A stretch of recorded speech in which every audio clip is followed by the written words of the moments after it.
Shouldn't say new, but all right.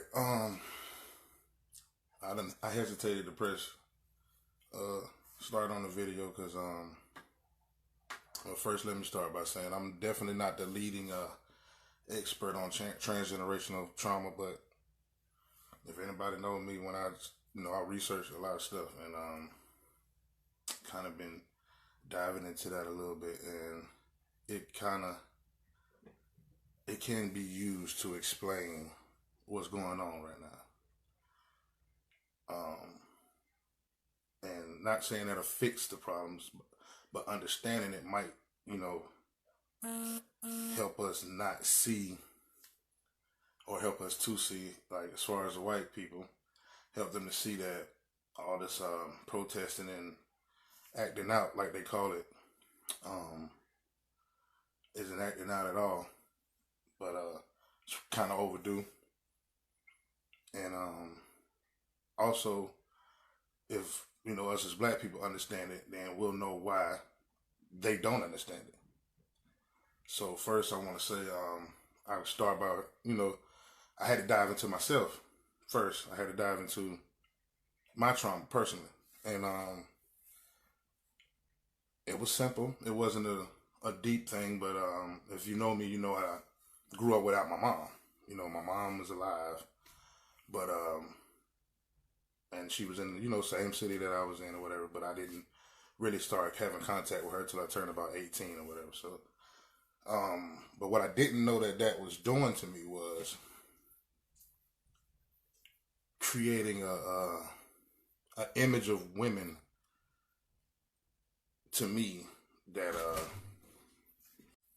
transgenerational trauma is just that. When you've witnessed, let's say for one, how they used to break slaves, and they call it breaking them, when they used to show them castrating another slave, or just pulling them apart from the arms and the legs, or just whipping them until they like nothing but blood, pus and open sores and things of that sort. Witnessing that, for one, did wonders to the people who were alive and thriving at that time, but it also left a mental scar. And if you know anything about genetics, mental scars can definitely be passed down. All right. Give an example. Why black men and sometimes don't show black women love, or black men themselves don't show love. Well, during slavery, if you showed too much love to your wife or your children, they could be sold off. You could be split up. So the one way to combat that was to not show love at all. And we were slaves longer than we've been free in this country. We were slaves for 400 years. We've only been free 100 or so years free. So they were being broken over and over and over, generation and generation and generation, the same way. So it's embedded in you now as a black man to not show love. You don't know why you don't show love. It's embedded in us because we couldn't. Or it's a story I heard. I don't know where I heard it at. So if I quote it wrong, forgive me. But about so black mom and a white mom talking about their children, and the white mom will see, she was like, oh well, we'll say his name is Chris. Well, this is the black mom speaking to the white mom. Well, Chris, your son Chris is just doing the best in school. He's like, he's smart, he's passing, he's getting good grades, he's respectful. Chris is wonderful. And the white mom will say, yes, Chris is dope. I love Chris. He does everything he's supposed to do. That's my shining star. Right.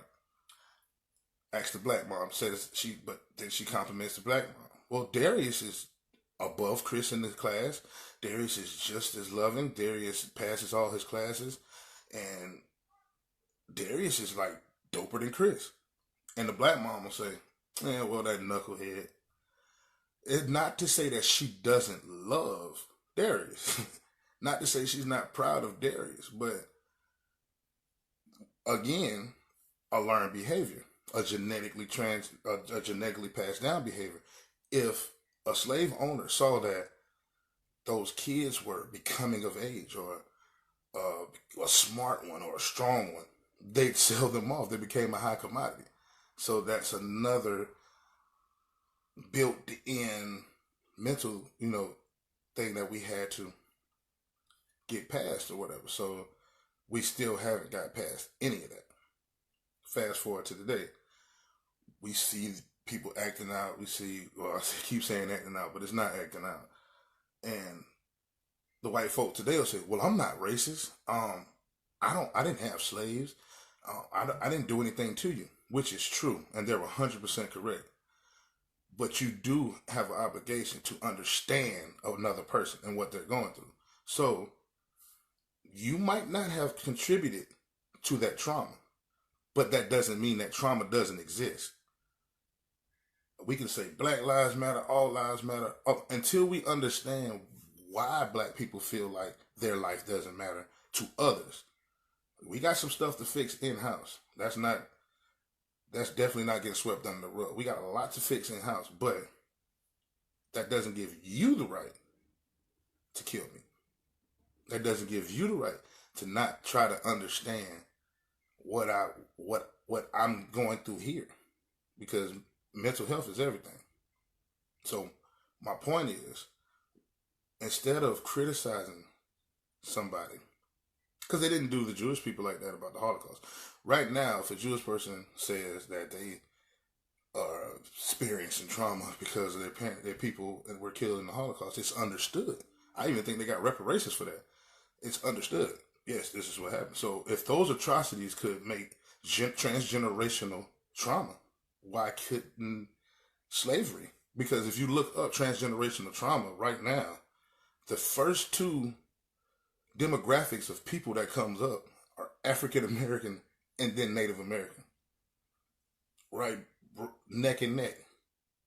The Jews are some way, they're on that list also, but they're a little further down. So if history knows that because this was a system created for that. They knew that the trauma would be passed down. America is the only place where during the slave trade, because there was slavery going on all over the world. Let's not confuse that. Africans were trading Africans for casualties of war.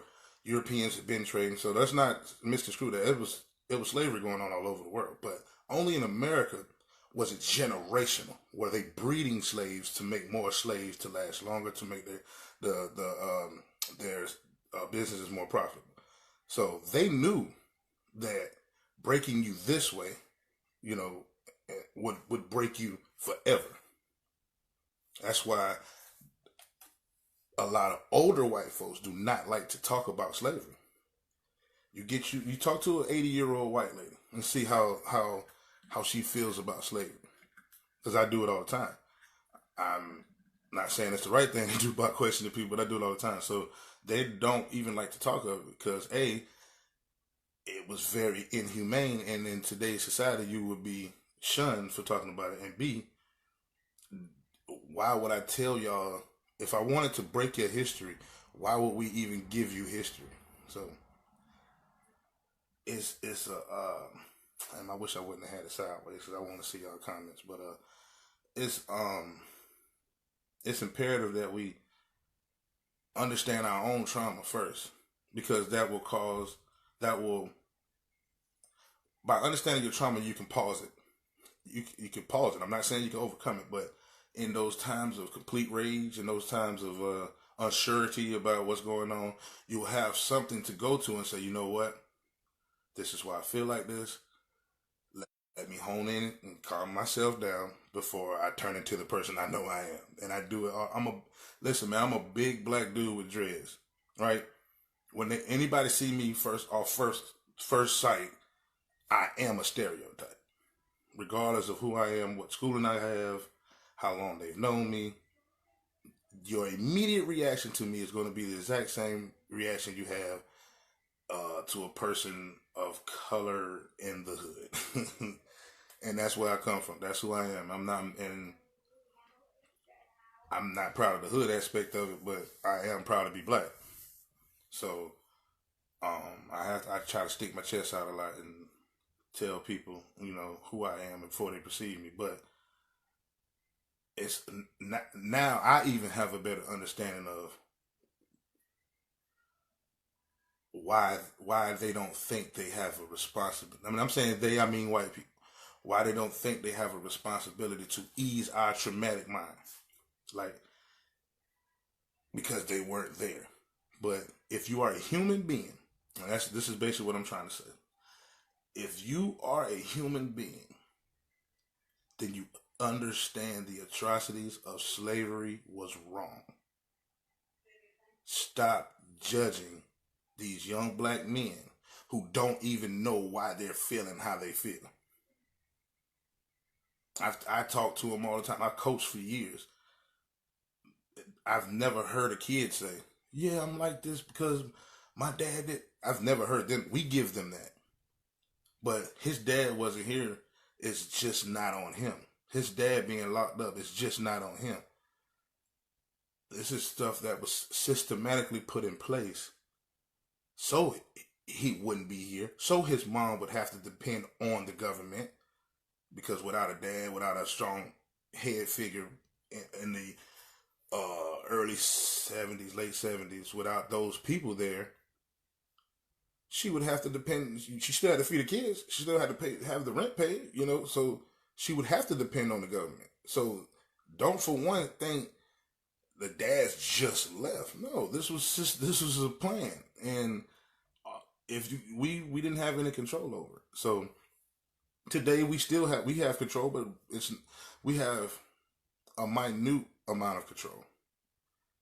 And I was watching something about when Farrakhan and them did the Million Man March, and it was all the speakers that spoke that day was speaking on black man, make yourself better. Black man, you can't depend on people. So I got into looking into segregation.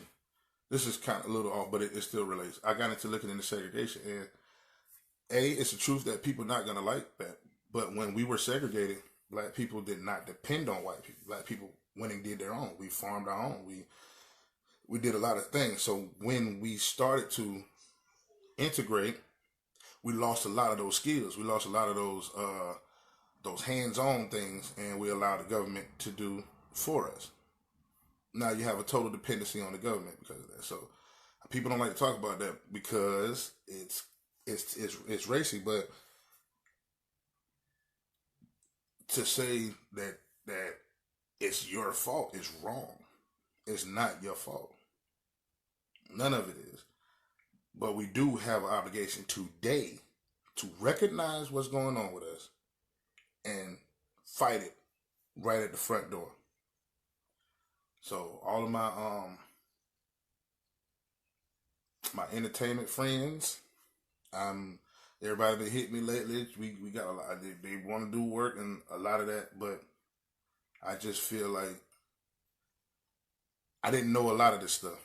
A lot of this was new to me, and I knew a lot, but a lot was new to me. So as I'm learning more, I'm seeing less need of me to be the big time rapper artist or because music has been around forever. So music is going to be around forever. That's not the order of the day to me. I'm not dissing nobody. I'm not saying nobody should do music. I mean, I haven't listened to it in a couple weeks, but I still think music is necessary. But for me personally, we have to have people who want to. As a matter of fact, one of the homies just said this. It's just take a special individual to fight something that appears to never gonna go anywhere. And I'm definitely up for the challenge because I don't got nothing better to do. I go to work every day. I come home. I sit and do music, and I watch Lil Wayne talk and all that stuff. But they're not talking about the stuff we need to be talking about, which is trauma and trying to heal from trauma first. When you heal yourself from the trauma, then you can start to look at what do I need to do to change the system, because Do not get it twisted. It ain't gonna change itself. This stuff ain't gonna change itself. You have to get yeah, we voted black people in the office and they shitted us. Or y'all feel like they shitted us. But the point is, we voted them into office. You understand what I mean? When you do go vote, obviously it works. But it can't just be you voting. We need our Latino brothers. We need our Asian brothers. You see, listen. You see how America really looks at everybody. You understand what I mean? But America was always going to look at everybody this way. It was they believed that this country was going to be excuse me. It wasn't. It was they wanted their freedom and their liberties, which is why they had a Revolutionary War. So, but when the cotton gin was created, money took over. So yeah, because they started freeing slaves and everything right before the cotton gin was created, and then as soon as that happened, the Deep South said, "No, we think we need to, make all the money," and Britain was with it because the money was going worldwide. African Americans contributed to global wealth the same way we do today. Your music is a global thing. It's not just South Carolina. This is global. People are making money left and right off of these artists, and we go buy a new Louis Vuitton outfit, and now we good. I want more than that. I've always wanted more than that. My first album was called The Union. Don't even know why. Well, I know why I called it, but looking back on it, I forgot why I called it The Union. So what I don't want to happen is what my dad and his homies allowed to happen after the 70s. And that's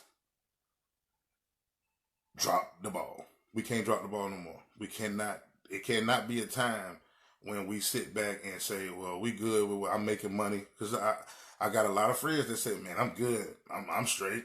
But it ain't about I'm right now. I'm straight.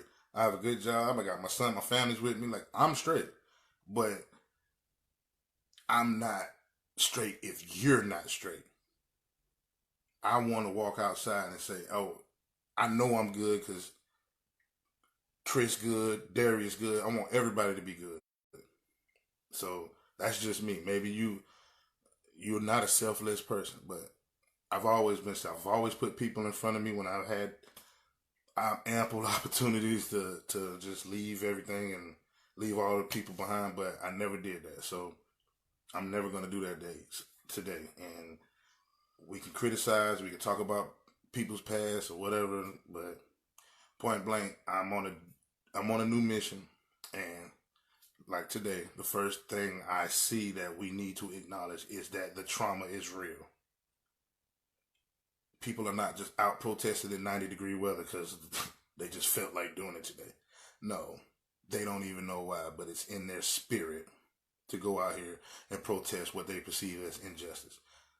Who are you, condescending assholes, to tell them that what they're experiencing or have experienced or the trauma that they have isn't real? Doesn't mean that.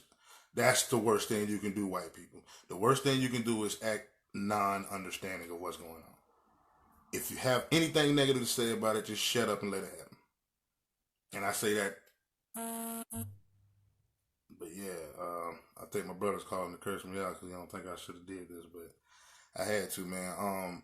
If we want to continue the dialogue, man, just jump on my page and talk about trauma, man. And I think I'm gonna create a thread for everybody to post what their traumatic experience was.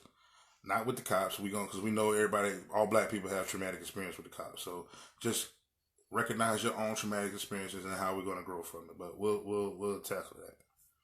I want y'all to have a good day, man, and be blessed.